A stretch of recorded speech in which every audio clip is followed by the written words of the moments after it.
সে বহু আগের কথা। এক গায়ে বাস করত এক বকবকানি কুঁজো বুড়ি।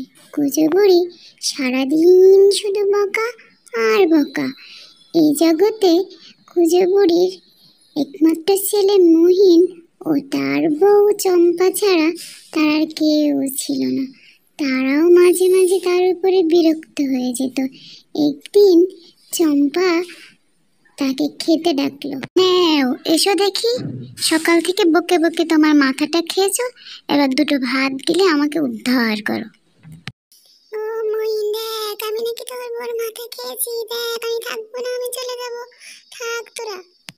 থাকবো না আমি ওদের বাড়ি, বুঝেছিস মঙ্গা?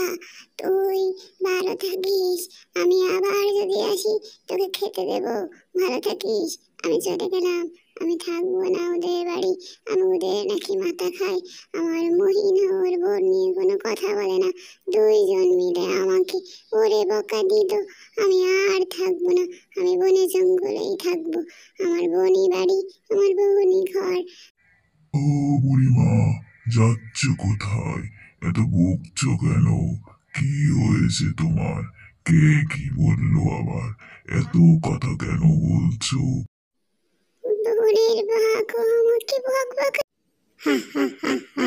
ও বুড়িমা, তোমাকে কে বকবকানি বুড়ি বললো? বলো তো দেখি। এত রাত তোরা কেন এসেছিস? আমি যাব না তোদের বাড়ি। বলেছে মা, আমি মাপ চাচ্ছি, ও তোমাকে কিচ্ছু বলে। আমি আর তোমাকে কিচ্ছু বলবো না, চলো, আমার বকা ঠিক হয়নি, চলো বাড়ি চলো। কুঁজো বুড়ি এবার রাগ ও বকা থামিয়ে তার ছেলে ও বৌমার সাথে বাড়ি যেয়ে তাদের সাথে সুখে থাকতে লাগলো।